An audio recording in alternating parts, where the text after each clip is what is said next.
Spiral,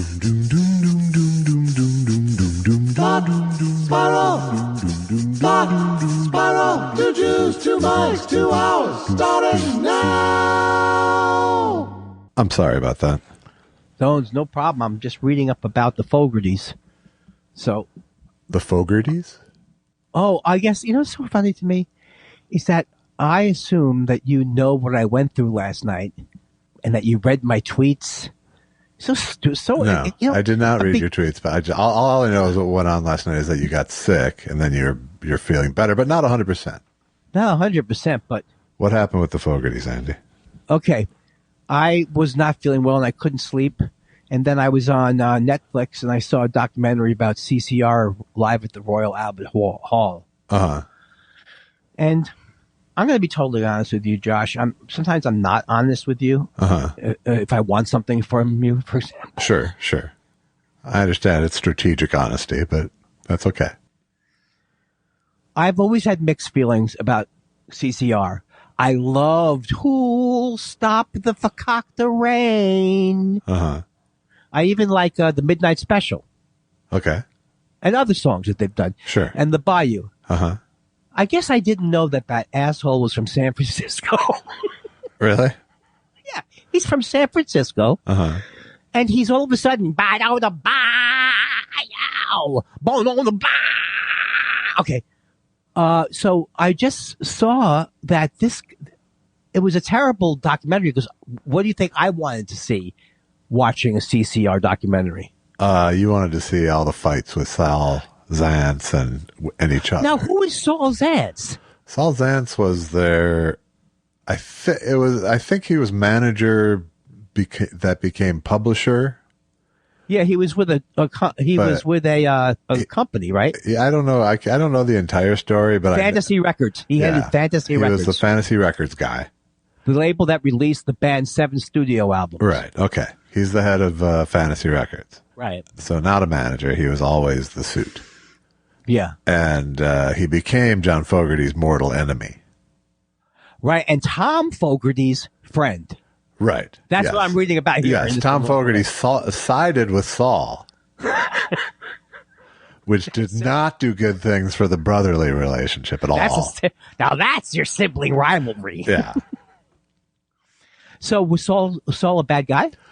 Well, Saul sued John Fogerty for plagiarizing himself. I heard about this. Yes. So not a great guy. Not a great guy. So almost like a David Geffen thing, where he said, "I don't like the song." Kind of, yeah. Except worse, even in a way. Well, is he totally wrong that they? Well, first of all, it's his song. How is he going to? I think Fogerty won. Yeah, well, you have to win that suit. Okay, but I was watching this special, and it was like there was only one moment that you saw. But by the way, you think you can hold a grudge? Have some coffee with John Fogerty. Yeah. So what is up? Have you had coffee with him? No, I was just saying that. Have you ever heard? You two can compare notes. Is my point. But why is he holding a grudge against his brother who's dead? He's not probably. I don't know. I haven't checked in with him, but I wanted to know, how do I get more information on this? Like, his book is called Fortunate Son. Yeah. So I could get the audio book on that, but do I want a whole book on his view? Well, you can read too. You don't have to listen to it. What's that? You can get a regular book too. I don't read anymore. No, it's over. I told you that. I know you didn't prefer to. I didn't know it was a full policy now. I can read New Yorkers. Yeah. And I can read any long article. Gotcha. Cannot read a book. Okay. For years I tried. Yeah. After like a Christmas, Susan went, I can't wait to read my CAA book. Yeah, my problem, I mean, I'm the opposite, really. My ADD kicks in on audiobooks. I don't listen at all. See, that makes total sense. I think that might be for Susan, too. It's harder for her to listen to these. My mind wanders immediately. So when you're reading, no problem. It's still a problem, but not. But it's one I've conditioned myself through. Oh, because this is an ADHD thing. Yeah, but ADD, I read better now as an adult than I retain better now as an adult than I did as a kid. I mean, I read War and Peace yesterday, and then the day before that, I read The Brothers Karashmakov. Right, so you probably retain, like, what's it about? Exactly. No, I have the same problem. When I read, it doesn't always stick with me. I read it Evelyn Wood style is how I read it. Yeah. With the Evelyn Wood Like a thing. dead old lady. You know who she is? Yes. Evelyn Wood speed reading courses. See, sometimes I think But which is before my time. I just know I know stuff. you. Sometimes I'm always astonished if you don't get something. No. But you really know everything. Steel trap. I'm a steel trap. So this thing. So okay, the only part of this that was really revealing about John Fogerty. I mean, as you can tell, because first of all, it was so funny to see documentaries that were made back then when they went to Royal Albert Hall. Yeah. Because there's literally them walking to the plane where he's got one huge microphone here. Yes. I saw the doc too. I saw it. Oh, you saw the doc? Yes, oh, okay. What'd you think of it? I wasn't a very good doc. It did, and the show itself wasn't that good. No, it wasn't. I think he's I like the way he plays lead, but it just starts to sound no dynamics either. They don't have a sense. It sounded like a bar band in Royal Albert Hall. It really, the combination of a sort of not quite their live sound yet, and just the overall sort of thinness of the band sound. Yes, because another thing I was trying to think about was like, I think they all were decent musicians. I don't think just John Fogerty was decent. They all seemed okay. Yeah, I just think that they just could not generate the power in their sound of the records in any way, and then so they wanted to. That was their goal, though, was to try and do it live. That's what they were saying during the documentary. Yeah, that was what Fogerty wanted. At least they didn't. I don't know what it was like in the room. I only know it got to the board. See, that's different than the Dead. The Dead spent. I mean, really like that a lot. I mean, they're my heroes. I love them. But the Dead spent so much money making sure that their live sound. Yes. In fact, they had to stop. They were bringing their equipment everywhere. They finally had to stop. Yeah. But so Fogerty. Well, part of it, I do have to say that part of it with the Dead was spectacle more than necessity, I think. Oh, I don't know about that. The sound. Well, who cares? I'm not going to get into the argument because I don't even really know. But the sound is so good. I was there. I heard stuff. And I was on LSD, though. Sure. And you wanted it to be the best thing ever. Well, there may be some truth to what you're saying, but I can't. I'm going to have to put this on I'm going to have to look this up myself. I still maintain. I wish I could, at a certain age, really say, which is the truth. Jerry Garcia is my favorite guitarist. If you ever saw him live and you heard his guitar soar over everything, which I have, and he sounds like a person. His lead guitar is what Peter Frampton was trying to do with the vocoder. He was trying to make it have a human sound. Yeah. Jerry Garcia had a human sound. You could really feel what he was doing. And the interplay between those musicians was amazing. Now, if someone objects to it, like Tom Sharpling, within about 3 minutes, I can be crying as a puddle on the floor. Yeah. Why is that? Because in many ways, you're still a teenager when it comes to music. Do you think I'm that way with sporting events, too? I think you're younger than that in sporting events. Let me tell you, Joe. Okay, so let me just say this one line, then I'll tell you about the Mets. All right. So this one line, John Fogerty, he goes, I'm never satisfied. He goes, I'm never satisfied. Yeah, I wish we could wake up in the morning and all be superb musicians. I wish we could all, but it's not true, but that we're not. In other words, like, who does he think is not acting superbly? Is you think it's him on the guitar when he says that? I think he's talking about all the other guys. That must have been a thing that was always there. It was like that guy was like, you probably felt like you were getting kicked out of the band. Right. So that's bad energy. That's bad energy. Yes. Because how are you going to be this? And this was exactly what bothered me when I was in my band, was that my guitar player was one of the best guitar players I've ever heard in my entire life. So whenever he would get angry at me for my playing, I couldn't really argue with him. Right. But it's still not the way to go about it. It's not the way to go about it. I actually saw the singer. I was in the band I was in with Gruber and Paul Feig. There was a guy who, our guitar player was the guy whose gear we were using and whose house we rehearsed at. So we were stuck with him pretty much, but he wasn't a great guitar player. Yeah. Not even a particularly good guitar player. That's not good. That's not good. No, but he was okay.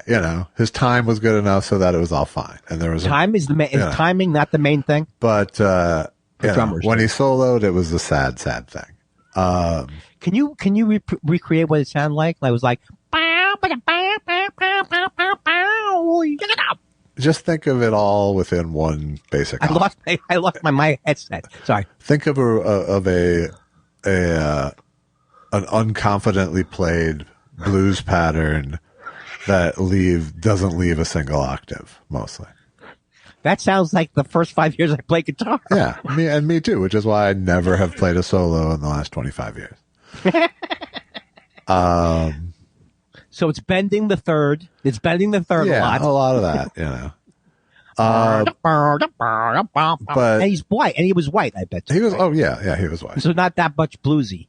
No, and we didn't play that much blues really. But, right. But and once in a while he'd come through. It wasn't constant eye roll. Right. But there was he a nice guy? But there was eye contact between a lot of us. Let's just say. Was he a nice guy? Yeah, basically a nice guy. Yeah. Yeah. I mean, he had different views of what the band should be than the three sort of comic guys in the band. His idea, he had like, let's call it One-Eyed Willie, stuff like that. Because you were a comedian, you mean? Well, I just think that he thought he was funny, but then he, when you come up against the guy who's usually the funny guy in his world, and then but he's a civilian, that's when friction occurs in those situations. Yeah, because he thought that he was. I mean, I don't want to get like Jerry Seinfeld, where he goes, I know what funny is, and I don't even laugh because I've heard all the jokes. But when someone's trying too hard. Yes. And then they get mad at you, and then they have a meltdown. Like, it's happened. Oh, I'm sorry. It's not funny enough for you. Okay. That kind of thing. But wait, you're building to something, though. I was building to something. Yeah. So, Mark, the guitar player, and this was before I became lead singer of the band after this incident, immediately following this incident. Lonnie, the singer, good voice, but a drinker. He wanted to play a Robin Trower song. I don't know Robin Trower. Robin Trower is kind of a sort of on the jazz side of the rock spectrum, guitar wizard kind of guy, I think. Yeah. And it was a song called Messin' the Blues, I remember. And Mark, the guitar player, just couldn't get the riff right. It was a kind of a tough riff in his defense. I wouldn't have gotten it right either. But Lonnie was so frustrated by this to the point where he actually took a swing at Mark. That was the end of that configuration of the band. Do you know I've never been in a band where someone took a swing at each other? Was this on stage? No, this was at a rehearsal. Oh. You were there, right? I was, yeah. Did you see the swing come? I did. It wasn't a manly swing, I have to say. He was drunk. The guy was drunk. It was sort of a half slap. Like, come on, if you focus, you can get this kind of was his sort of. Yeah. Just buckle down, that kind of thing. And you'll be Robin Trower. So, like I said, to some ways it worked to my advantage because I became the full-time lead singer at that point. You know what's amazing is that I keep forgetting that I was probably in bands till I was 27, right? And so there were always problems in bands, and there's always different problems in different bands. So one time we had a drummer who just was weak. He was like as skinny as a rail, and he was a vegan, right? Yeah. And so he was like just like that. And I'll never forget that. And we were trying to figure out what was wrong with our band. So we had a friend come over and listen to us. And he goes, "That guy needs to eat meat. He just has to eat meat." And for the first time in my life, I felt like, yeah, if he's going to drum, he needs some kind of energy. It was a 70s vegan, so he didn't have all the protein sources down. Yeah, that must have been terrible. Yeah. Back in the days. Yes. Where beans and cheese formed the perfect protein. Right. I feel better talking to you if that helps. I'm glad it helps you. Old Jew Medical Corner. Well, you know what it is? It's like when you're this, I'm going to say this sick. Well, I felt terrible. And I'm embarrassed to say that every time I feel this bad, there are moments where I think I'm going to die. And then I go, all that years of spiritual training have done nothing for me. So it's like. So I don't know. We don't know if you actually physically feel better. You're just distracted. I'm just distracted. So as I'm feeling really sick, though, I go, I'm not going to be able to banter this way if I felt this way now. Right. If I felt the way I felt 2 nights ago now, I couldn't banter. So that's all I keep thinking of was like, I didn't even remember until last night. I was like, oh, that's right. I mean, I knew we had to. So then I started to freak out. But it's weird. You've been more sick than I've been. You've been like scared to death sick. Right? When you got your. Yeah. Thank God it was you, not me.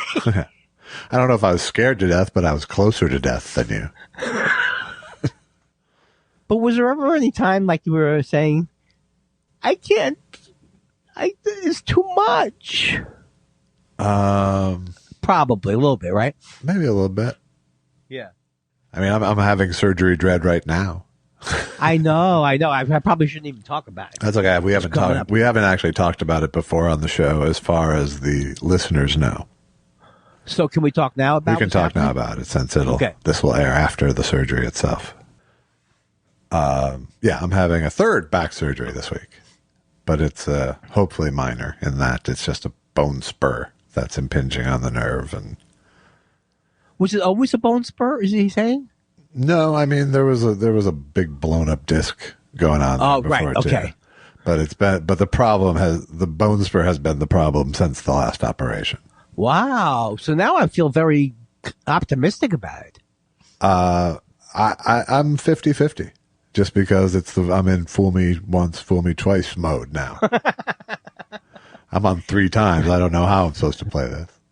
What's a bone spur? Is it like a rock?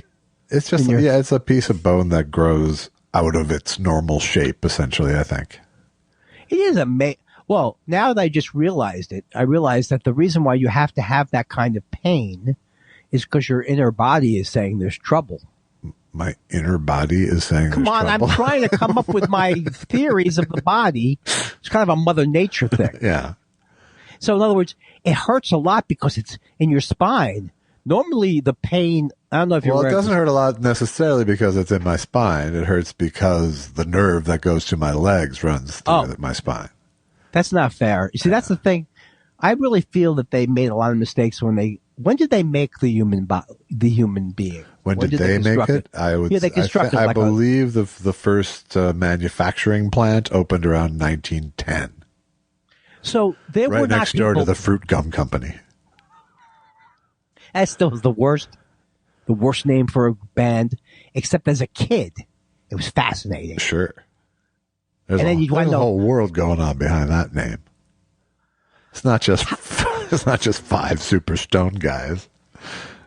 How could you name your band?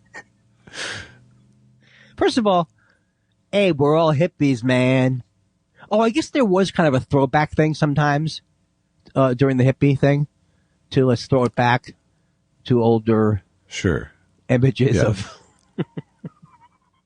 Well, Creedence Clearwater Revival is basically the same kind of stupid name. Have I mentioned it to you that they are from San Francisco? In other words, that they've never even seen a fucking bayou? I'm sorry, Mr. Slavish Bob Dylan fan. Is it too inauthentic for you? Whatever you want to say about the fact that Bob Dylan lied a lot. Yes. His songs were great. Okay. I would contend that there's at least a dozen great Creedence songs. Oh, yeah, there are. No question. But you can't hear them in a row. Don't go for a concert of them. Or even a greatest hits album. But also, this is what I've been confronting as I've been relearning to sing. Yeah. Is that if you make the choice to just copy what you've heard, I mean, you have to, if you're doing like a Fogerty song, but the fact that these people from San Francisco sounded like blues. They're imitating. Yeah, black but what people. did fucking Mick Jagger sound like? Oh, no doubt about it. I was listening to this. It's a really good podcast. It's called The Last Bohemians. Yeah, and it's about these women. They were all like in their 70s, and they were like people. They were like artists in their 60s. Yeah, and one of them slept with Mick Jagger, and she said all he did was act like a black guy all the time. It was like hilarious. Yeah. So I know what you're saying. I mean, that's the 60s. It was British guys trying to sound like American black guys. It was American kids trying to sound like they were British guys trying to sound like black guys. It was all imitation because if people were doing if people were speaking in their native patois, you'd get fucking suburban bullshit, I don't think the Beatles sang that way though, right? No, there was nothing put on from there. That's why every song sounds exactly Liverpudlian. I thought they didn't. Did the Beatles not have a British accent in some of their songs? Didn't they not have it? I would say they totally didn't have it in a lot of their songs. Oh, you're making a point, the opposite point. The point is, the Beatles were among the people putting on a voice to sing rock and roll. Yeah. Yeah, I wonder. Oh, so then by the time you got to the new wave, then you had people, I'm from Brooklyn, but I sound like I'm from London. Yeah, but 60s garage bands are trying to sound like the Dave Clark 5 too, It's like, I just don't, I'm pushing back against your criticism of inauthenticity for Creedence. Yeah, well, it's a very, very loaded issue for me because my father did help me a lot when he heard me, but he was mean. He wasn't mean about it. He was just being himself. Derisive. Not even being derisive. It's like, why are you singing I'm going to Mona, showing the Hona, Mona? You're from Queens. And I had to admit, yes, it can't only be the one way to sing, that when you sing, you start going schmookish. But I was so anti my own voice, I couldn't hear anything then. All right. Well, now, did I tell you I'm close to an opera deal? Listen to all the different ways John Lennon sang. Well, he also didn't like his voice. He hated his voice, yeah. I love his voice. But he was searching for a different sound with it all the time, too. And he wanted to put a lot of stuff on it. Well, yeah, he always doubled his shit. I think, what was great to see? I watched the end of the first part last night. Yeah. And the best part to me was when you hear Paul McCartney sing flat occasionally. You're like, he's a human being, that guy. Yeah. So even and the other part of it is, you know this more than me, when you sing at the upper part of your range, it can sound the best, but it's like, that's where you could be a little bit flat. So he's just playing around on the piano. He's a little flat. Right. But I thought of him as never. I always thought of him as, well, he is. He's amazing. He can't read music. Has no idea how to read music, but he can play every instrument. Right. And wishes he could during those sessions, don't you think? Why don't you play this, Ringo? Boom, cha, boom, cha, boom. Right. Didn't he do that a couple of times? Yes. No, he was basically resorting to puppetry at times. Ringo is now, as it goes along, does Ringo get more? Do you learn more about Ringo, or is Ringo always kind of like? No, you learn that Ringo is pretty much there to watch. He's delightful, and you need that guy who isn't needy in any way. But Ringo was pretty much. Earlier in the Beatles, Ringo got pretty needy, including quitting once himself. And is that true? Yeah, he got very after Pete Best. He got very. You're all against me, and so that would have been a bad decision. Well, this all goes back to the same point, which is bands just suck. Bands are the worst. Yeah, they really. There's no way to. That was the thing too when I would watch it, and you would see. I've been in this situation a million times. We've all been in this situation a million times. You're doing something and you're looking around. Everyone else seems to be talking to each other. They're having fun. Yeah. So you don't know where the alliances go. Because sometimes like John and Paul would be just like getting along incredibly. Right. And then sometimes John and George seemed to get along well, but then sometimes George seemed to be out on his own. Right. Well, I think, and you can see in interviews, they all sort of copped to how that's at various points they felt like it was those three and me, Yeah. But Paul, the only thing that Paul did that was weird was he claimed that he quit first. Isn't that weird? Didn't they all quit? And then Paul goes, I quit. No. I mean, at the very end, it was because they all wanted to sign with Alan Klein, and he just wouldn't go. And they were wrong about Alan Klein. They were. He's a scumbag. Because he's Jewish? Is that what you're saying? But there's a bunch of that going on in the later episodes of this movie. It's pretty great. Oh, I can't wait. Yeah. If it had been Albert Grossman, it would have been good too. Yeah. Oh, so Klein comes out like a real ass. Do you see? Well, no, he comes out as, you don't see him even in the thing, but he starts to creep in, and John goes to meet with him, and he becomes completely enthralled with him, and he's like, how could John? There's even a scene where Glenn Johns is going, yeah, he's a weird guy, you know, he'll start talking, you'll start saying something to him, and if it's not what he wants to hear, he'll just wander off, you know, it's not, you know. And he was very subtly warning John about him, and John just wasn't hearing it. Was Glenn? He was he seemed like he was very. I forgot what he did. He was the producer. He was a producer. He was producing the Let It Be sessions, but George Martin was around to help. I love when George. George Martin's great, but I just can't imagine him. He was so sophisticated. I couldn't imagine him like. If they were all hanging around doing acid, I would think he would just leave at one point. Well, apparently they were pretty fastidious about not doing it around him. Yes, you know, about keeping it out of his sight at least. I mean, they're smoking pot at various times during Let It Be sessions, but it's right. But I think that was just baked in at that point, so to speak.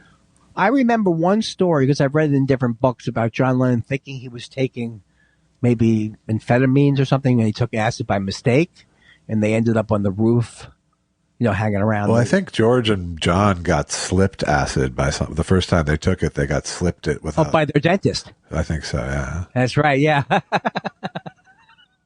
And you know the story, because everyone knows this story, but I love the story about how when Dylan came to Shea Stadium, or he met them the first time, he thought that they were saying, he goes, you guys are great. I love that line. I get high. And it wasn't, I get by. And they never corrected him. Yeah. You don't believe that story? Not really. I don't.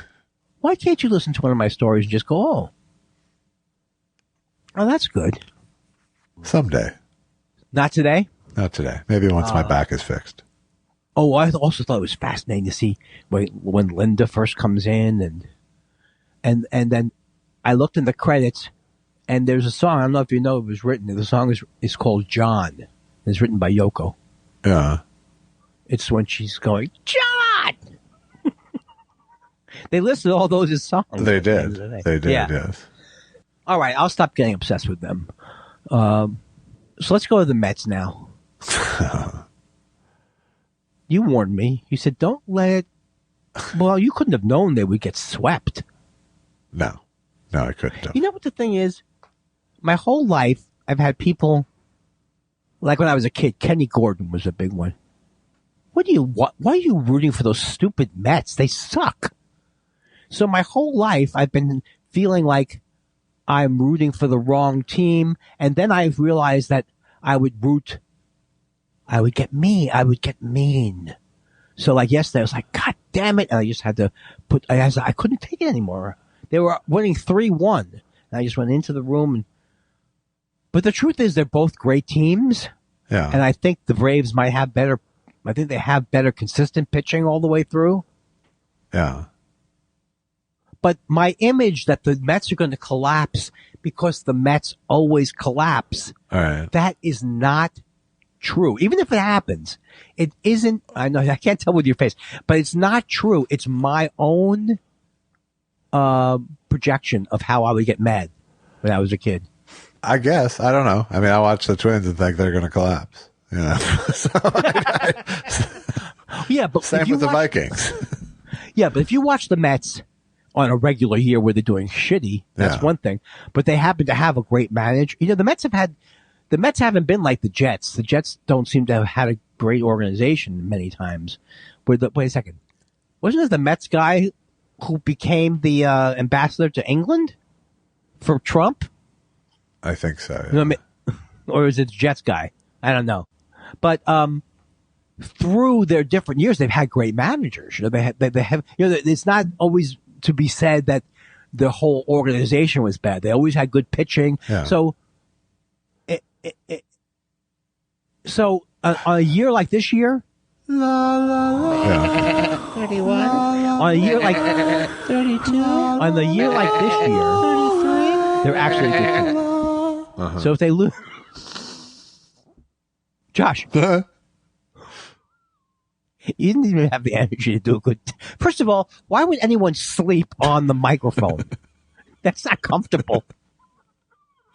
Oh boy, I'll tell you, this is going better than I thought it would. Well, I didn't know how it would go. No. But I thought I would go. Maybe that's a good lesson for you. What's the lesson? That you don't have to project a shitstorm onto everything until you're actually in the shitstorm. Except for the part where I feel like I'm going to die. All right. Which, that's the part where I go.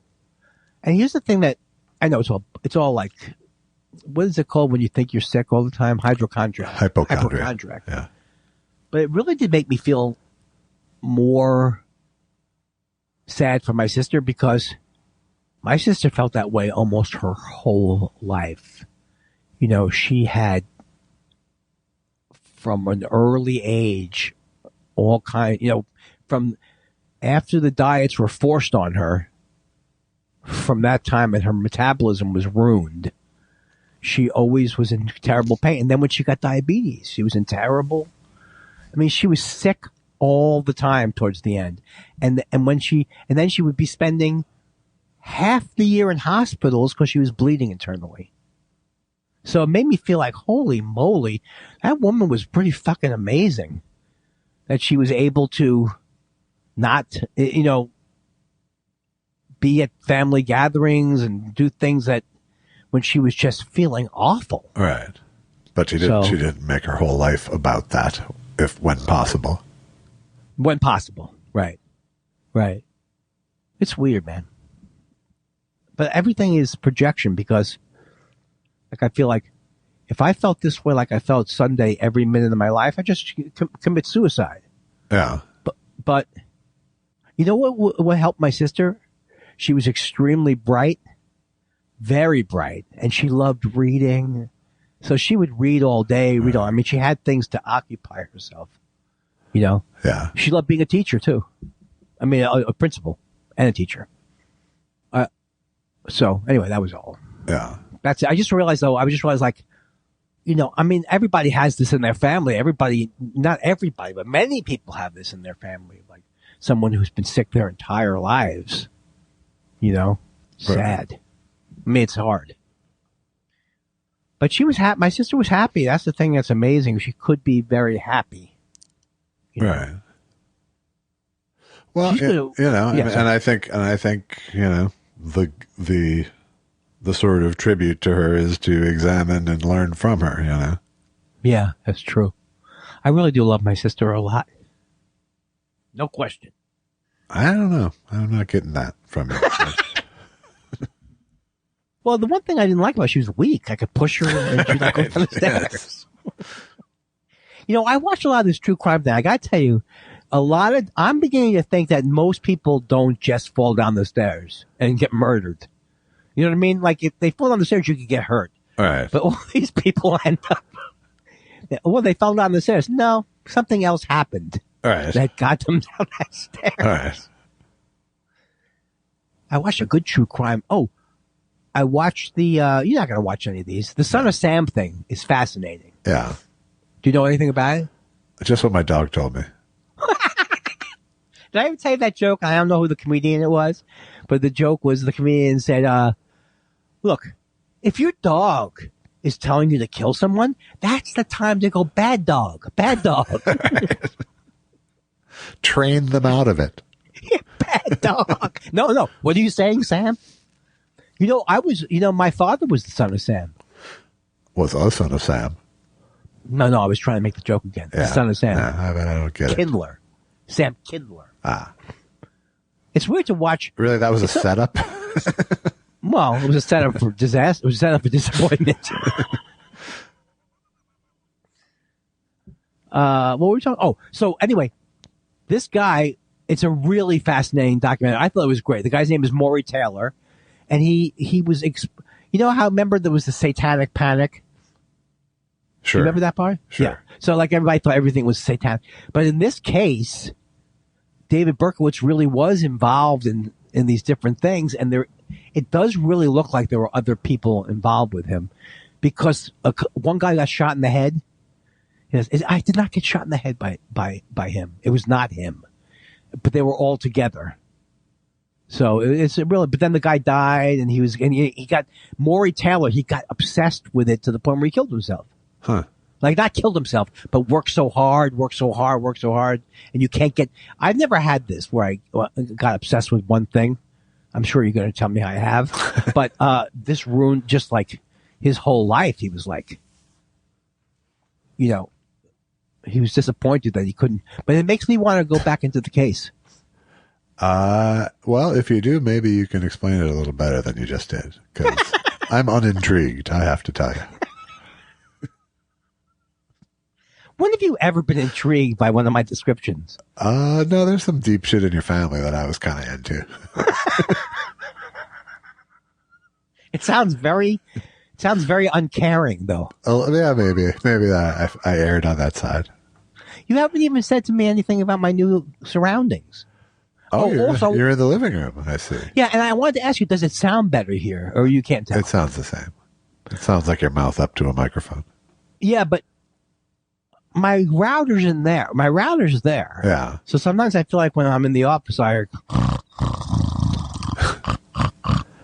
don't know that the 8 feet closer is making much of a difference. Andy, time for school. That sounded like my mother was pleasant. Ah, sorry. It was the neighbor lady. I just want to give people I just don't want people to get the wrong impression about my mother, that she was severely depressed and that she was mean to us. Yeah. I don't want to. It's the true impression. No, she wasn't like that. It was just wrong of her. She wasn't like screaming, yelling, but except when she was. Yeah. She didn't yell. Did she yell? No, she just had that face. Like, maybe it's not good to be scared of your mother's face when you're young. No. Generally, you want to go the other way. Yeah, but what? I sing this song of pain. My life has been better than most people's lives. By a long shot, I would say. By a long shot. Yeah. What with that never working a day in your life? That's not true, though. Don't give people the wrong idea. I was a bartender and a waiter for years and years. Sugar. Okay. You didn't have a day job for nearly as long as I have. No, I didn't. I was smarter. Such a stupid thing to say. I was smarter. I knew that at age 16, I could tour the country as a comedian. Right. Oh, that's good. That is some good stuff. So, you want to get everything done. Here's the deal. I got a PCR test already today. What's that again? The PCR test? Yeah. It's the COVID. Oh, I had one last night. Yeah. Are you doing it at home? No, I had to do the PCR, the lab test. Oh, okay. That's a real thing. Yeah. And you can't get sick this week either, right? Not and have surgery. Yeah. So that would be all I'd be thinking about till Saturday. Yeah. Don't touch anyone. Don't go near anybody. How did I get this fever? I don't see anybody. So this is like a groundhog. If I go out one day and I get a thing, I go back indoors for another 12 It might be years. that valley fever they talk about. Is there really? There is actually a valley fever. No, what is that? There's when people are digging up shit in the dirt, it can stir up this thing that, I don't know if it's a fungus or a virus or whatever, but it can fuck people up real good. Where was I digging in the dirt? I don't think you were. Oh, okay, so I don't have it. I don't think you were. I never heard that. I think your problems are all related to your time at Camp Lejeune. Do you know, why did they start? Okay, you heard the same commercials. First they go 1950 to 1985. Now all of a sudden they're 1953 to 1987. What gives? What gives, Josh? I'm sure it's all about the parameters of what's allowed by the newly opened window. And these, I don't know what you feel, but these people who are advertising on TV, have you had a problem? They seem like such nice people. They do. You know what I mean? They just want to help you. They just want to help you. That's not a good. You know who was in that business? Was that hideous vice presidential candidate that we had, John Edwards. Yeah, he was an ambulance chaser. Yes. Also, do you know the Accidentes guy passed away? The who? The Accidentes guy. Oh yeah. The guy who's the model. Right. For the Accidentes. Yeah. Was it an accident?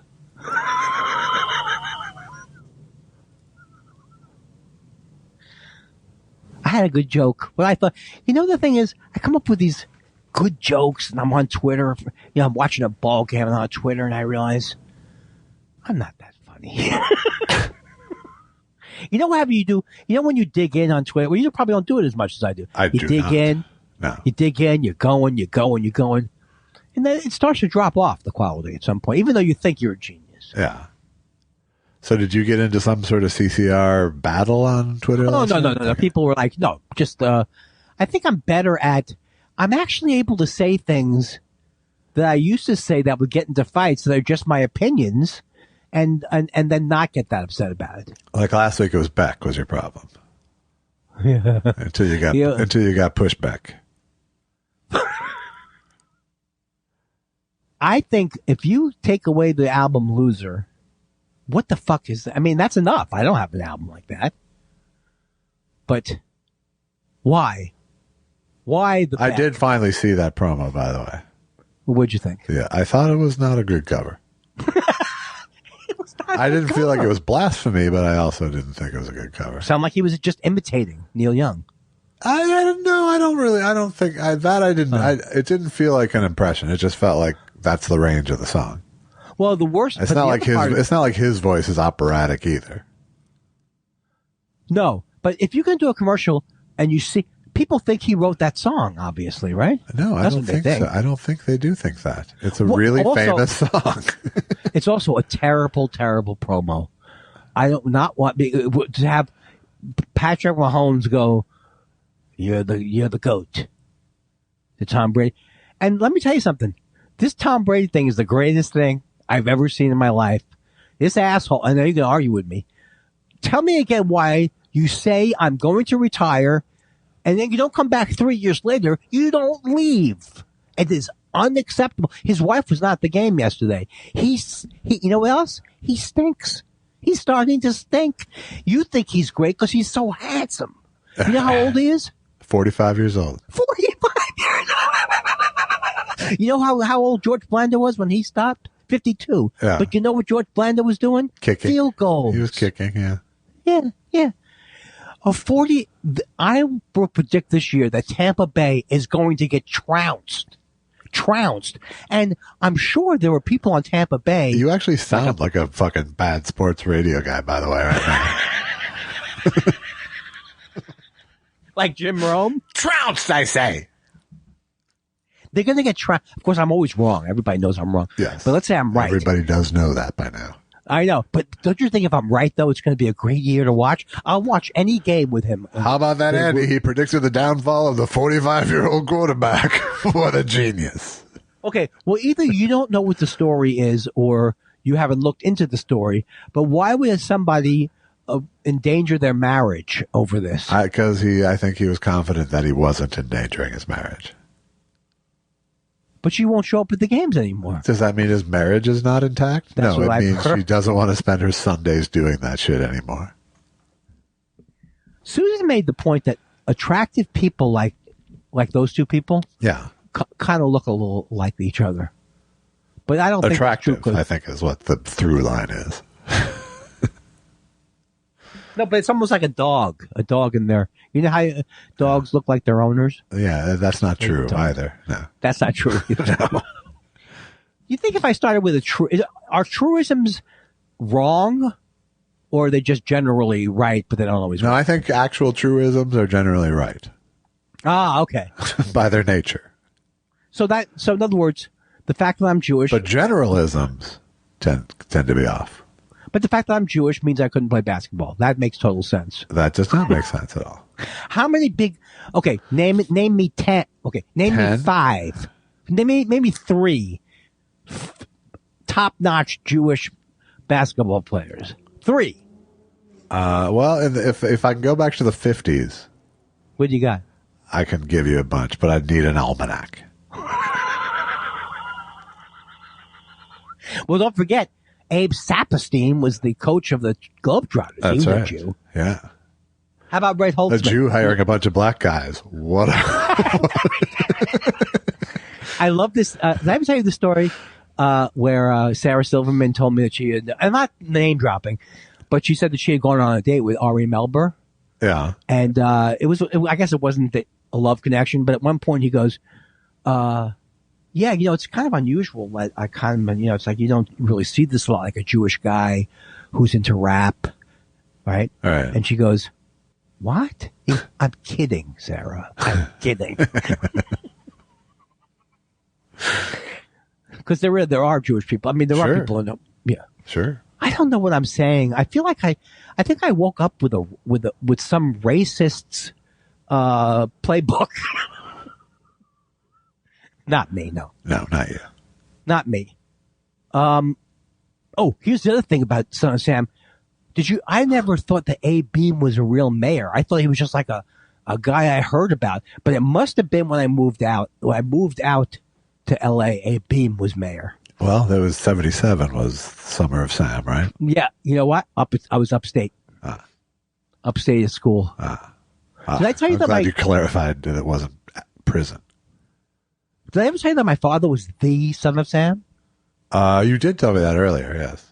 But it does not make sense, right? Still not biting. No. Oh, is it as funny if I go a Son of Sam? No. I think just get rid of both modifiers. Just my father was Son of Sam. Also, I bought this pork fried rice this last weekend. Yeah. I was so hungry for it. And then when I got sick, I couldn't stomach it. And now we're going to have to throw it away. It's a tragedy. And I was just thinking about you the other night. It's like, I feel it's a tragedy if I don't finish all my food. All right. And you don't even eat leftovers, which I think it's forget about the people starving. Right. It's healthier. It's healthier. Your attitude is healthier. I do eat leftovers, sort of. Like meats and stuff, right? Yeah, like I made a tri-tip last night, and tonight I'll use that tri-tip in a baked gnocchi. Right. The leftover. Ooh, I like that. I can't eat gnocchi. No? Wait, is it potato? Yeah. Oh, is it good for diabetes or? No, because it's still starchy, sugary. Oh, by the way, I'm all cured from my diabetes. Really? So I can. Well, first of all, I can't use the jingle anymore? How about A1C? Yeah. A1C goes down, down, down, down, down, down. Well, Rebel says, what's the song you were singing? I have type 2 diabetes. I have it. Oh, yeah. He's got it. You know what bothers me, Josh? Why you turn on TV and then you look at the kids in the stadium. They're all eating these huge sugar bombs. Right. Now, I could eat those sugar bombs because I didn't have regular diabetes. What? But why would they fool me into thinking I could shove sugar down my throat and then later on it's poison? Then they cut you off at age 65 from eating like a child. They were showing some of the food at these stadiums. I mean, there's some amazing food too, but there's some desserts that just make me look like, oh my God, how could anybody get through it? Right. It's almost like I find that almost every food advertised on television is kind of like, Jesus, how could people be eating this? Oh, this is the worst one ever. The worst one I've ever seen. I don't think it was Pizza Hut. It's pizza, no dough, no crust. It's just a bucket of pizza. It's pizza in a cup from the Jerk. It's just the toppings in a fucking bowl. And like a tinfoil. It's some sad shit is what that is. Is that Pizza Hut? No. I don't know. I don't know. I think it's Domino's. It is Domino's. Or Papa John's. I like Pizza Hut because Craig Robinson, I like him. And there's It ain't enough. It ain't enough. I don't even think there are Pizza Hut. Where is there a Pizza Hut? There's a Pizza Hut not far from us. Have you ever ordered one? I have, yeah, but it's not in my regular rotation now. And it's always disappointing. No, it's not disappointing because I'm ordering Pizza Hut. I mean, it's like, Domino's is always disappointing. The worst pizza I ever had. Pizza Hut lives up to my Pizza Hut bar. Little Caesars is pretty disappointing, but you're paying like pennies a slice for Little Caesars. And do they have an actual place you go to? Yeah. Wait a second. Little Caesars is like the kind of pizza you eat because parent brought it to a school function. The worst pizza I ever had before he left, so maybe it's better now, was Papa John's Pizza. I couldn't believe how bad it was. Not so good. Not so good. Now he's gone. They have those commercials. Hey, our racist owner's gone. Right. Come on back. And they're still doing. Here's the thing I understand. They're still doing well. Why is Papa John's the official pizza of United Airlines or whatever? Because not everybody lives in a city packed with pizza places. That's true. In this country. Have you made the Marco's mistake? I have not. I sensed that it would be a mistake. Yeah, but here's the way these things work. I've been enjoying the Pizza Wagon of Brooklyn lately. I like that place. Yeah. Do you order from it? Yes. Yeah. We haven't been ordering that much. There's no other choice. There's no other way to get it from them. Oh, I've eaten than ordering there. From them. I know. I eat there. I sit outside. Okay. I used to. You asked me, do I order from it? So. Granted, I was being difficult and I knew what you meant, but still. I walked by this place yesterday and it made me very depressed. It was called Lindor Weight Loss. Yeah. What the fuck is that? Is that like a new kind of... Who's the lady who does the weight stuff? The lady everybody's part of... Jenny Craig? Like yeah. What is Lindor? I thought it was dialysis. I don't know. I can't really rise to your level of suspicion about it. Okay, then tell me this. I know we're almost to the end where you're going to hang up on me, or one of us will hang up on me. Sure, yes. How are you going to vote on the dialysis thing? It comes up every time. It's sponsored by DaVita. That's who's sponsoring it. And then they show you all these people. They go, if this law passes, I will be dead. I won't be able to get my electrolysis or dialysis. All right. I'm voting no. And what's your reasoning for it? Because I almost always vote no on the propositions. Unless there's now how about the one... Unless there's one that's really clearly going to help people. But it's almost always some nefarious fucking thing. You know, like this is probably put on the ballot by people who sell kidneys illicitly to China. Well, how about Prop 26 with the small tribes and the big tribes? No, it's all bullshit. The gambling thing, I am trying to keep out of this state as long as I can. The fucking sports gambling will fucking destroy people. You know what's not fair, though? That Susan can't play like a nice poker game from home online. It's not fair, but it's okay. But it's poker, though. It's a game of... I thought I had cancer this weekend. That was my first thing I thought I had. That's typical playbook, though, isn't it, for hypochondriacs?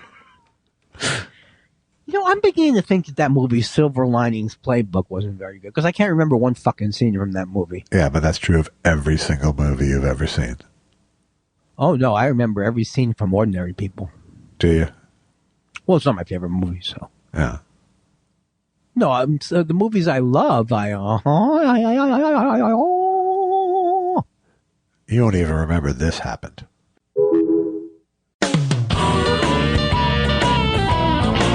How do you change your mind so quickly? How can you turn on the dime? Though I've come to expect it, I get shocked every time. It's a long way to happy, you just don't have the time.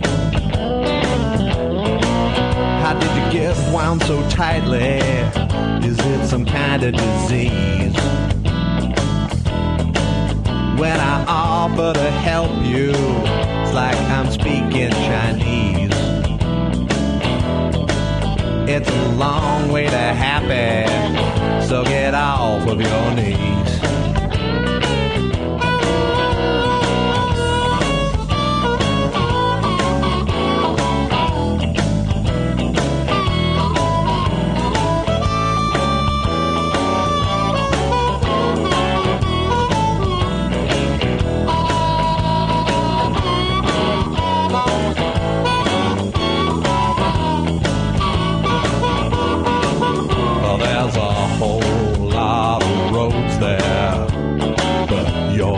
In your car, there's a whole lot of ways there, but you can't get there from where you are.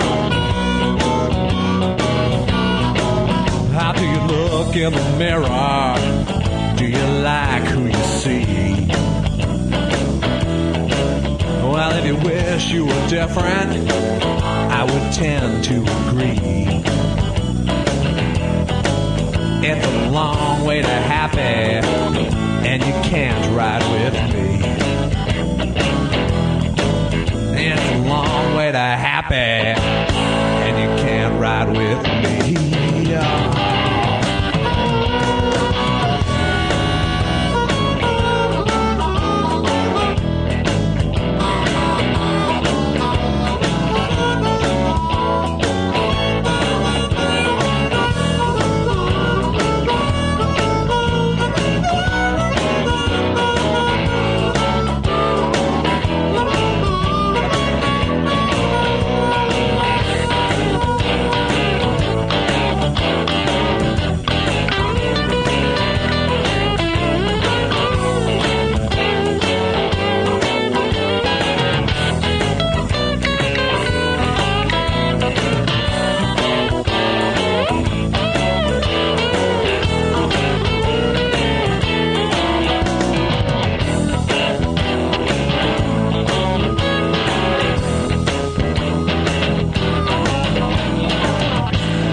It's going to be loud. You know how we get with the letters. I'm sorry. I'm really as close to being, I'm not lying. This is as close to being manic as I could imagine what being manic is. Yeah. Okay. I'm on Twitter 24 hours a day. That's good. I mean, it's going every direction, and I feel free, and yet this is close to the end, maybe. Maybe. How you feeling? Maybe you're single polar, and it's this.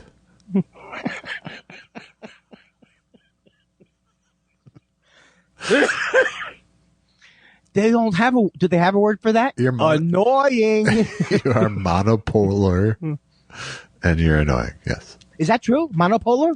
No. Well, why would there be a pole then?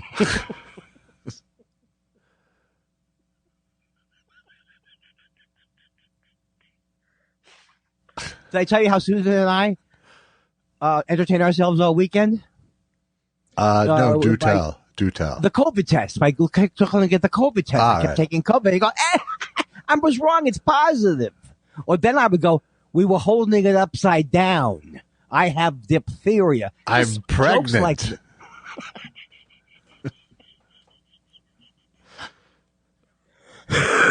Wow, stop. Wow, stop. Are you supposed to cough directly into the mic? Now take the windscreen off and dab it all over your face. Are you this funny or am I You are the easiest fucking audience in the world today. I like this. Oh, I almost hurt my back laughing at you. Oh, it's delightful though, isn't it? I need a little of this today, I think. Are you all ready to go? You're healthy. You're all cleared. I'm all cleared. I'm COVID negative myself. Not your wife?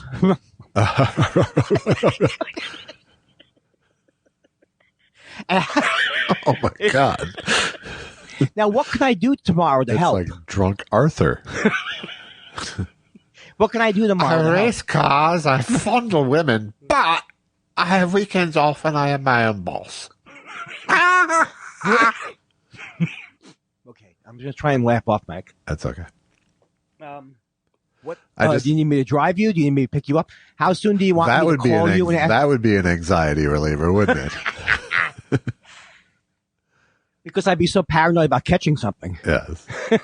I just got off the phone with the nice lady from the surgical center. So. Oh, cool. Is it a surgical, like a suite? How do you mean? This has made me, has punctured through my veil of listening that I claim to be listening. Yes. It just destroys it. I'm a little concerned about you today, Andy. So I spoke to the lady. What did she say? I'm a listener. I'm a listener on the Kindler. She did ask me, is there any one thing we can do to make your stay here more comfortable? And I said, could you have everybody call me sweetie?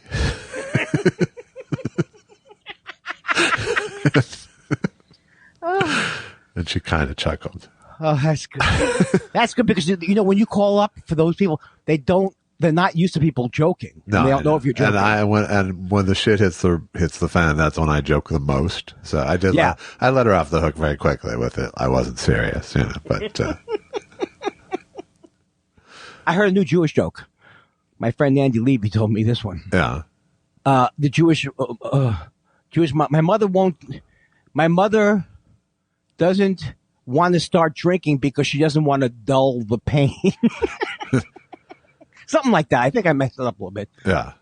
Have you heard that one? I've heard a Jewish dull the pain joke before. It's so good. It's so good. Oh, I don't want to start drinking. I don't want to get any relief from anything. Right. I don't want to feel comfortable. All right, man. I know you have to get off. You got things to do. You got to get ready for that thing. When do you go? What time is things tomorrow? It's a 7 a.m. reporting time. That's a little. Did you ever see the movie Nothing in Common? No. Who's in it? It was Jackie Gleason and Tom Hanks and Eva Marie Saint. Oh no, I've heard of it. There's a scene. It's not a particularly memorable movie considering the quality of the cast, but there's a line that always stuck with me where Jackie Gleason's in the hospital and it's the night before surgery, and he's like, "You better go. I got to get some sleep. Otherwise, I'll be cranky and I won't enjoy the operation." That's worth the price of admission. I think it was. Well, wait a second. That sounded like a good cast. It was a good cast. Oh, I thought you said meant that was like a weird casting. No, I'm just saying it wasn't a memorable movie considering the quality of the cast. Who? Jackie Gleason, Eva Marie Saint, and who? Tom Hanks. Here's the thing I wanted to say to you. I don't know if you agree with me. I think Tom Hanks is a funny guy. Why can't he get a shot? I know. Do you know what I'm saying? I know. He did Bosom Buddies. He was great on that show. Get him out of actor jail. Forrest Gump 2. Back to the Gump. I know none of this is funny. No, I don't know what's wrong with you, but Forrest Gump redo. I think I've seen almost all of Tom Hanks. No, I haven't. I haven't seen the thing with the beach ball. I haven't seen The War. Yeah. What's the beach ball? It's a volleyball. It's a volleyball. And then I haven't seen the War. Here Comes the War. Yeah. Isn't that his World War II movie? Looking for Mr. Good War. Wasn't it about a pop band who goes to World War II? Yes. And goes in the beaches of Normandy? Uh-huh. That thing you don't do? Uh-huh. How did we get on this? Oh, Uncommon Valor. Is that the name of the movie? No. The Uncommon Ones. No. Give me a clue. Searching for Private Ryan. No, the Eva Marie Saint movie. Nothing in Common. You couldn't tell I was struggling? No, I knew you were struggling. I just didn't know about what. That's what my wife said on my Here's me on my. That's when she wished you were monopolar. And I told my wife I was monopolar, and she thought things would get better in the bedroom. No. No. All right. Are you settling Play this thing. Play this thing. All right. Oh wait, do you have anything else to talk about before you play this thing? No, it's too late. You already told me to play this thing. It's time for questions. What do you want to know? We love your questions so much. It's half our show. Half our show. Okay.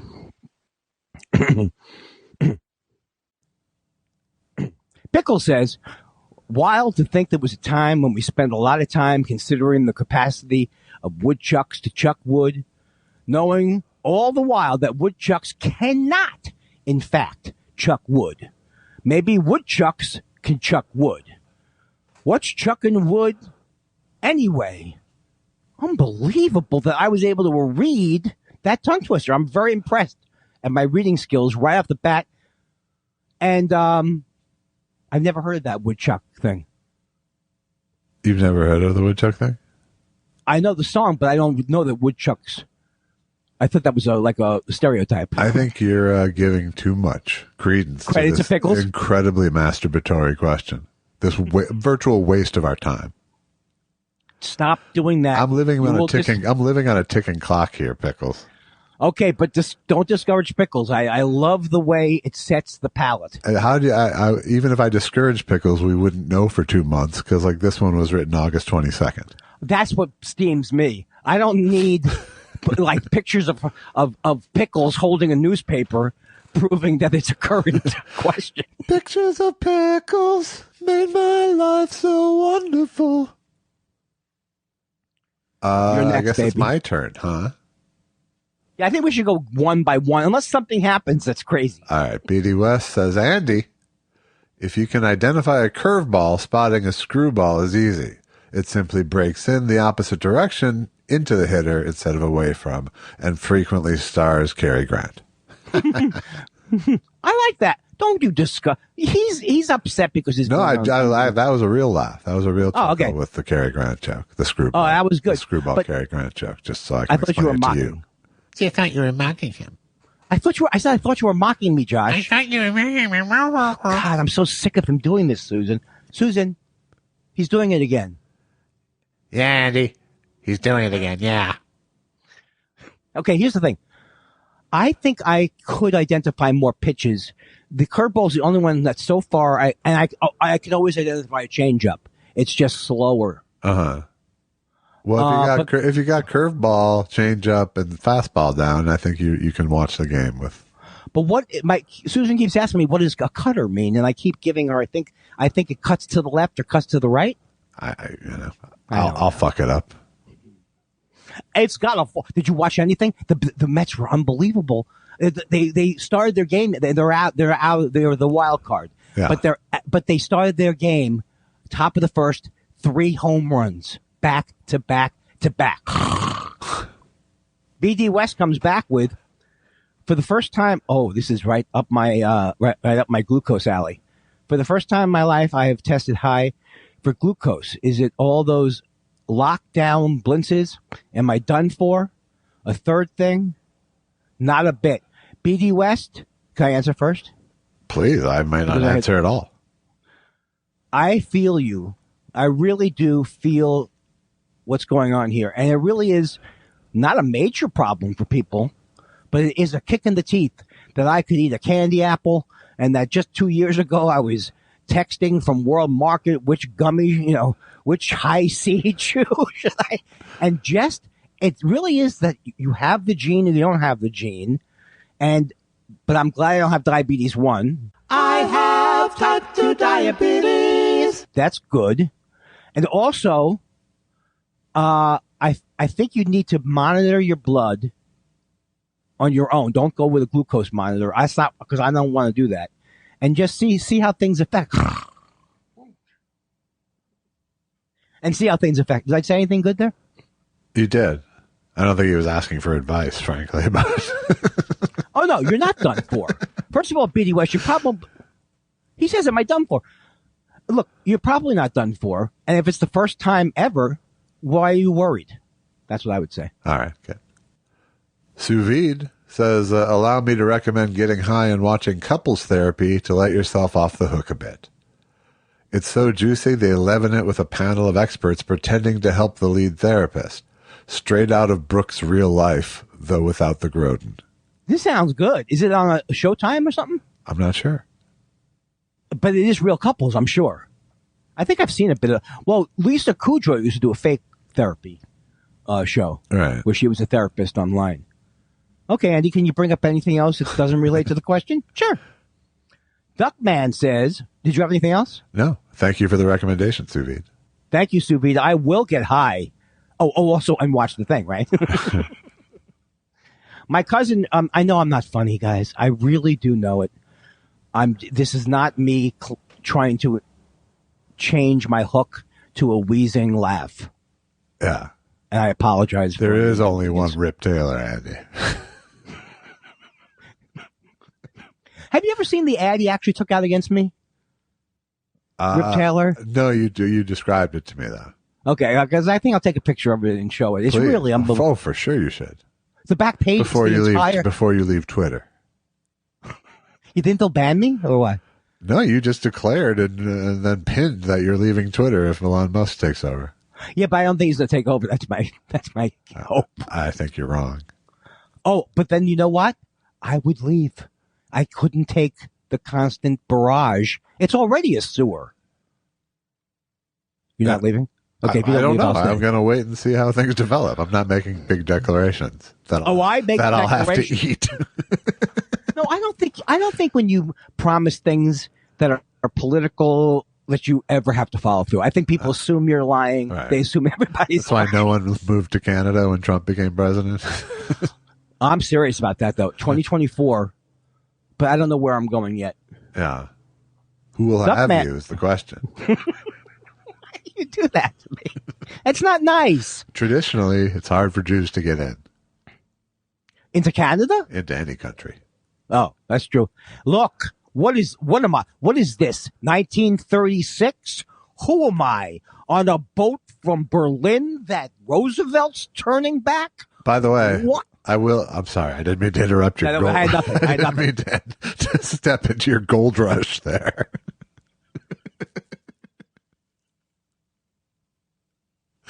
But I did want to say that, boy, I'm not good at gossip because it looks like that Tom Brady and his lady are in fact going to call it a quitteroo. So when you were arguing that, you really thought that they were fine at that time? No, I didn't really know or care that much. I didn't. No, I certainly didn't care. but I was like, the fact that she's not there doesn't mean they're getting divorced. That's true, and I yeah, and I know it's what's the reason? Is it like she could probably say he's 45 and wants to play football, and she would get most of the money. Well, that's the most cynical take, I think. Would you let your 45-year-old daddy? Wouldn't you wait for like the $300 million ESPN contract to commentate kick in or something? Or whatever. But he could have had that already. Fox or whoever he got it from. Oh, he has something? Yeah. Like a huge contract to be a TV Is that what he turned down and then came back? No, it's for whenever he retires. So we have to deal with him for the rest of our lives? Yes, you do, my friend. Goodbye, Tony Dungy. A whole other 3 years. Hey, maybe Bradshaw will go. That just went right by you, so that's good. No, what's that? You said I'm going to have to deal with it my whole life. I said yes, a whole other 3 years. That's not a good time for this joke, Josh. I know, I'm having surgery tomorrow. Hey, if you had a cold this bad, you'd have to reschedule, right? Yes, I would. Hi, I'm afraid I have a fake cold. Fake cold. Did we ask? Oh, Duckman says, hi, Duckman. Duckman recently listened to some, I like trees. My cousin recently listened to some music I wrote and recorded and told me it's very similar to Elvis Costello. I'm 34 and have never really dove into Elvis Costello or his attractions. What album do I start with? If it's got jangly guitars, count me in. I have answers for this, but I would like to cede my time over to Josh Elvis Weinstein. I might like to start people off with Imperial Bedroom. Oh, so good. I think it's got some jangly guitars. Like Pigeon English is all jangly guitars. No, I'm going to just say start with Imperial Bedroom. Yeah, but what's the ones with the My Favorite Year? And then he's got the one where he's My Favorite Year. My Favorite Year. Low. No. What are you talking? You're just saying words now. I was mixing him with David Bowie for a second. But no, what is it? This year's model, maybe? Am I getting that model, right? Yeah. That's a great one. Which is very kind of new wavy, though. It's not so jangly. And where's the one where they're dragging the lake? Watching the Detectives. What's that off of? Watching the Detectives is off My Aim Is True, the first album. That's also good. Yes, but it's not the Attractions. Do you think he really means the Attractions? It's Clover, who later mostly became Huey Lewis in the News. Hey, you know, if Huey Lewis had been a comedian, the name of his band would have been Huey Lewis. And what else is in the news? Thank you. Thank you. I know. I just, the people. That's how it feels when you start singing along with me. Do you never want me to sing along with you? I thought sometimes I could jam with you, but I won't. Sometimes. Okay. How can I continue to do my cotton candy lady? Sure. How you doing this year, kiddo? I'm okay. You're okay. What do we got this year, kiddo? Ooh. Now it's Howard Cosell in a dress somehow. I want some cotton candy grapes, or I'm going to kick over the fruit stand. That's what I'm here for. Roberto, don't be sad. K-Pants says, Andy and Josh, are the two of you betting men? Degenerate gamblers? Do you live for the, quote, action? If so, what's the worst bet you've ever made? I am a gambling man. You are a gambling man, too. I like poker. The worst bet I ever made was when I was playing poker and the board had paired and I had a full house, much like everybody else probably did. Yeah. And I went all in. I lost like $200 all in with my full house. Full house 3s over 2s, whatever it was. Yeah, that was the worst. And otherwise, I won $5,000 on a video poker machine.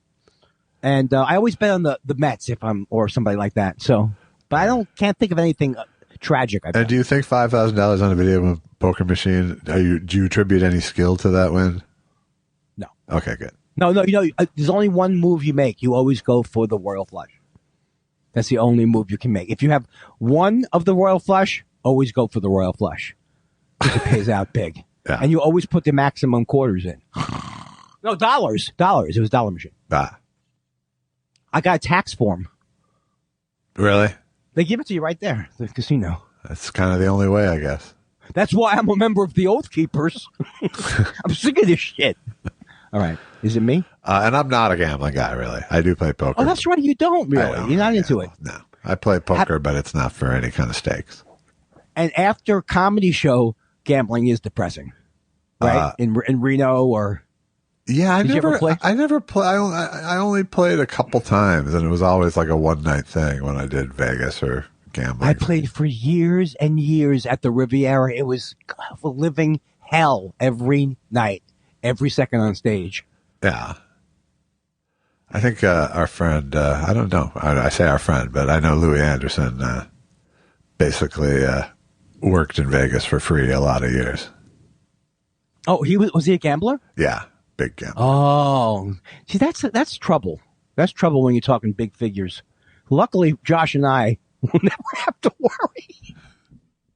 Right? Right. Well, speak for yourself. No, I've made like 3 bookie bets in my life, and I won them all. Was it in Minnesota or here? It was here. Wow. That's cool.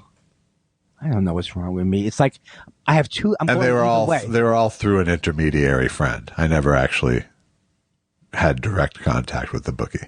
You're going to get another one of those letters, Josh. Yes. You don't want another letter, do you? I know the bad thing you did. I know the bad thing. Give me money. And then I would have written back, me too. I can't stop thinking about the fire I might have caused in Yosemite in 1978. Is it me? Esai76 says, I watched, by the way, for people listening to the show, please don't hate me because I'm fevered. I'm not even fevered, but I am at my best if you like nonstop Robin Williams style nonsense talk. Esai76 says, I watched Confess Fletch a couple of weeks ago and loved it. Never saw the original with Chevy Chase. I gave it a shot last weekend. I didn't like it, but sorry. Should I go from the beginning or just pick it up? Yeah. I thought it was bad, but had its moments. I know it's considered a classic, but am I the asshole here? I've heard this new Fletch movie is good. It's with John Hamm, right? Yes. I have never saw the Fletch movie, so you will have to answer the questions. I've seen none of them. They certainly don't hold up, I don't think. When I last saw several minutes of it, it was, first of all, it was trying so hard to be Beverly Hills Cop is really what it was trying to do. What's his job? He's a he's a journalist acting as a private investigator, basically. And it's a character from books, and I think the John Hamm one is more directly adapted from the book, and the Chevy Chase one was more directly adapted from Beverly Hills Cop. Yeah. Did you see it? Yeah, I saw it. And at the time I was like 12 at the time, so I liked it. No, I mean the new one. I haven't seen the new one yet. Tell me what you think of the old one. You just said what you thought of it. Yeah, I don't like it anymore. I liked it at the time, but that was before 30 years of Chevy Chase being an asshole to color my thing too. So, but I think Ben Mankiewicz liked it. Yeah, and we like Ben Mankiewicz. So, oh God, I don't know what's happening. It's just so terrible. I will watch Fletch again. No, I won't. Tripahara says, Andy, serious comment. May I say, as a fellow anxiety sufferer, you shouldn't get a dog. I'd love to see every dog and cat have a loving home, but pet health can cause some very anxious times, and it could be too much for you. I'd love to be wrong. Tweet, I appreciate that. And I definitely think of it like, I do know that I would be like, when I passed the doggy hospital the other day, I was like, oh my God, if my dog had to come in here, it would be, so I know that I probably would be more because of the OCD. But what's your counter argument, Josh? I don't know. I don't really have a counter argument. I don't know that you'd enjoy it that much because of your hyper awareness factor. Yeah, but Susan would love a dog too. That's the thing that would be. I mean, she really. I mean, I don't think it's a terrible idea by any means. But I do, I think it would be a mixture of giving you great pleasure, right, and anxiety, and also worrying that you're fucking it up constantly. Is how I see your problem with it. Also, I think that when you have a house, it's better in general. Yeah, but I mean, it's better in the sense that you don't have to be involved every time they go outside. Right, but that part, they aren't unhappy in an apartment. In and of itself, They're not happy, or they are. I said they're not unhappy in an apartment. Oh, okay. So, right. As long as they're getting exercise, which they would because you're a big walker. Right. They're not. It's not bad for a dog to be in an apartment. Yes, a yard's nice, but it's not cruel or inhibiting them as long as they're getting outside time. I think I still have time too because Josh is 3 years, but it could be 5 years. Get an old dog is my recommendation. And then don't teach it new tricks? You can try. Jason VII Part. Am I getting that right? VII is what he's going for. Jason VII Parton. Despite the lack of 8s in this week's test show, I am still going to say the following. Ocho. Is this a song I should know? Yeah. Ocho. What's the song? Ocho. And the VII is VII. What's that from? VII. It's from my song Piece of Eights. Oh, yes. I thought it sounded familiar. Okay. And somebody brought up the Grudge song. I don't want to say anything. I'll play Piece of Eights next week. I've already chosen a piece of music for today. So. What is it? I don't know. I've already edited. So thank you. By the time I get here. Is it me now? Yeah. No, it's you. No, it's me. It's you at wit's end. I'm at my wit's end. Wit's end says, tip of the hat, gentlemen. Serious question. What's your go-to happy place? The thing that never fails to turn that frown upside down. Mine is music. I have a specific playlist that reliably lifts me out of the doldrums. That and Molly. What's yours? Well, Molly would be great. I just don't believe it's going to be real Molly unless it's tested at a laboratory. In that case, I would love it. I will answer first because I started talking like an idiot. Nothing is a fail-safe. There's nothing that will always cheer me up. Like, I think podcasts will always cheer me up, and then I can't listen to one more second. So nothing works, and I can't listen to music if I've heard the same thing too many times. So that's where I'm at with it. Yeah, I don't have a magic trigger for happiness. The movie Stop Making Sense can sort of elevate me sometimes. Really, the only like singing loud has an endorphin releasing effect. Oh, that's cool. Effect to me. So sometimes I'll get out my guitar and just play and sing, and it does have like I said, a sort of endorphin release quality.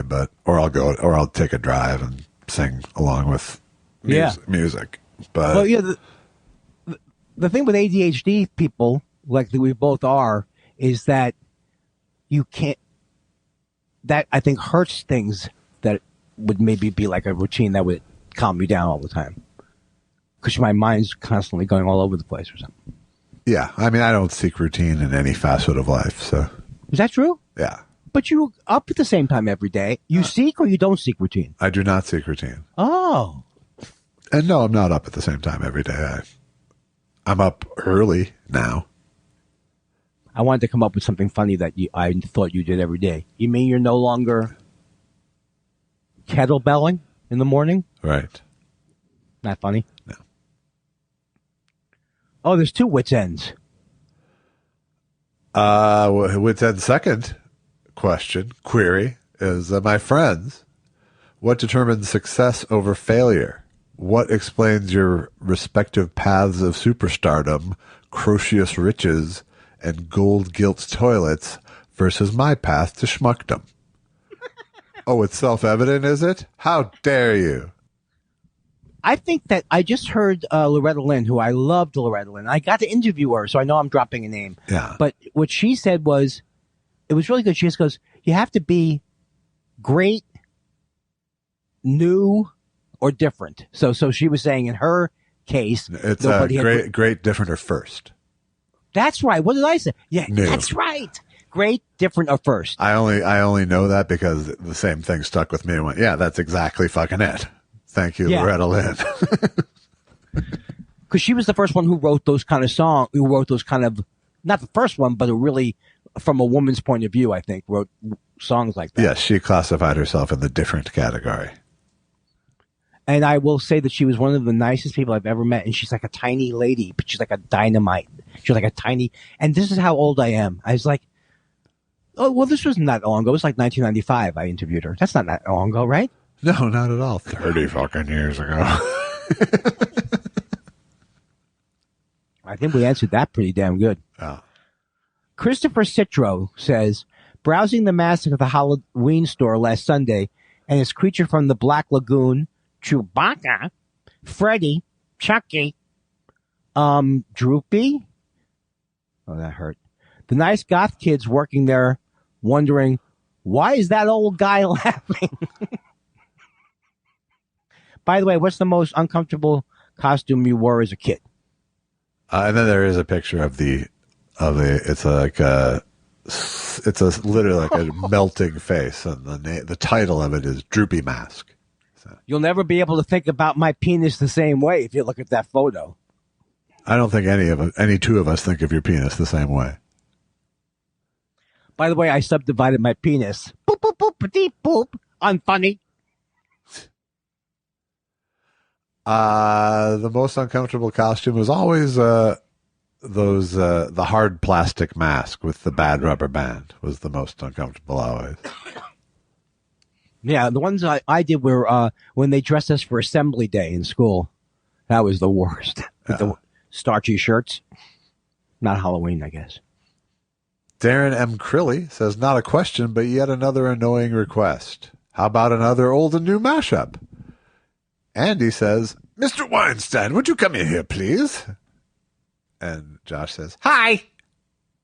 Happy Yom Kippur, you old podcast, you. Mr. Weinstein, Mr. Weinstein, what are you doing out there? Now get your chugga-lugga-lugga into my office right now. Hi.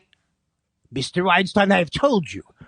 I do not want you to repeat that infernal... Oh, if I could get the voice right. If I could get the voice... Oh, Mr. Weinstein, I order. Hi. Good. Now, I double-space my periods. It's pretty good. Now that Elon is buying you didn't Twitter, do the full name. I double-spaced my periods. Deal with it is the full name. I don't have my laptop anymore. Oh, it's sad. Because I'm looking at you on my laptop. Now that Elon is buying Twitter again, will Andy be leaving? If so, what platform can we turn to get our fix of Andy outrage? I'm definitely leaving. Probably a lie. And I already announced that I will be available on LinkedIn. There's always a way to get in touch with me. And you think that's funny? You're not leaving, and you right? think that's funny, the LinkedIn thing? No. You know, no. I think I did think I was funny when I tweeted it. Yeah, okay. But it's like everything else on Twitter. 5 months from now, if I look at it, I'll want to kill myself. Mr. Wrong says, while we're on the subject, the tampon joke is the undisputed king of Josh jokes that Andy missed. The joke was so good that I'm 100% sure I don't need to provide any more reference than that. I just picture the spiralers nodding along right now. I missed it. I still missed it. I have no idea either, and I think Mr. Wrong knows that. He's joshing us? It probably happened in 300 shows ago. Hey, why don't you tamp on your face? No, that's not good. Richard, anti-fascist. I can't finish the thing. To the B? Richard, anti-fascist to the bone coal. Says, longtime listener and frequent caller, I have a request. Josh, will you sing a chorus of Paul McCartney's Hi, Hi, Hi in your best Andy Kindler voice? We're gone again. Hi, hi, hi. The night is young. That's all I got. I don't even know that song. It's not one of his best, but... I love Where His Cupboard's Bare. Oh, I saw the second one. It's so great. The second Beatles. The Disney one. Yeah. Oh, yeah. Peter Jackson did a good job. I just loved it. Susan and I want to watch it from the beginning again and forever. Twitter user, TV Vidder user. Oh, is it your turn?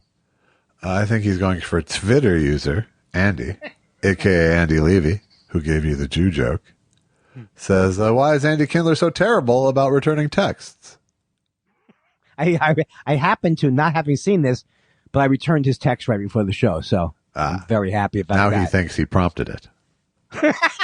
No, we had like a very funny exchange. Well, I thought it was funny because I was laughing like a hyena earlier this morning, waiting to do the show. I was like, oh my God, we're killing ourselves. Gomar Comer has a two-parter that I'm going to read just to spare us all. I mean, JFL Toronto has just wrapped, and Andy was sorely missed at the alternative show. New host Mark Forward is fantastic in his own way, but not the same. He referenced Andy's absence a few times, once claiming that Andy wasn't hosting anymore because he was dead. Another time, faux haranguing the audience with variations on I can see why Andy left, and later making a third reference to Andy not being there. Please come back, and please bring Josh. I would like. Well, I can't promise that I'm coming back, and I can't promise that I'm bringing anybody. Right. I can't promise I'm Especially getting on a plane. No, that's not what it is. But not just Josh. No, he's very funny, Mark Forward. He really is as close to me for that show. If you wanted someone who is going to yell at the audience and yell at himself and get angry. He's really great. I love it. Just save me. I can't answer. I think I'm really. I can't save you because I stopped listening a while back. Do the last question and get us and bring us home, please. All righty. Seth Dick III says, I can't work under these conditions. Pick a schedule and keep it. He's referencing that this is a Wednesday. Sorry to inconvenience you for my surgery, Seth Dick III. Yeah, Seth Dick III. I'm sorry that it's inconvenient for you that Josh's back is about to fall off. Yeah, say. Yeah. If you want to contribute to the back operation, go to GoFundMe.Josh/Bonespur. If you'd like to hear Chunks, go to Chunks is Me. If you like I Wish I Was Bitter from 30 years ago that Josh edited, go over to that. If you'd like to hear a little old Jew sabotage everything we've worked so hard for, stay tuned. If you would hang up on me, the thing is you're afraid to hang up on me. Well, I'm trying to, I'm having surgery tomorrow, so I'm trying to create a cliffhanger.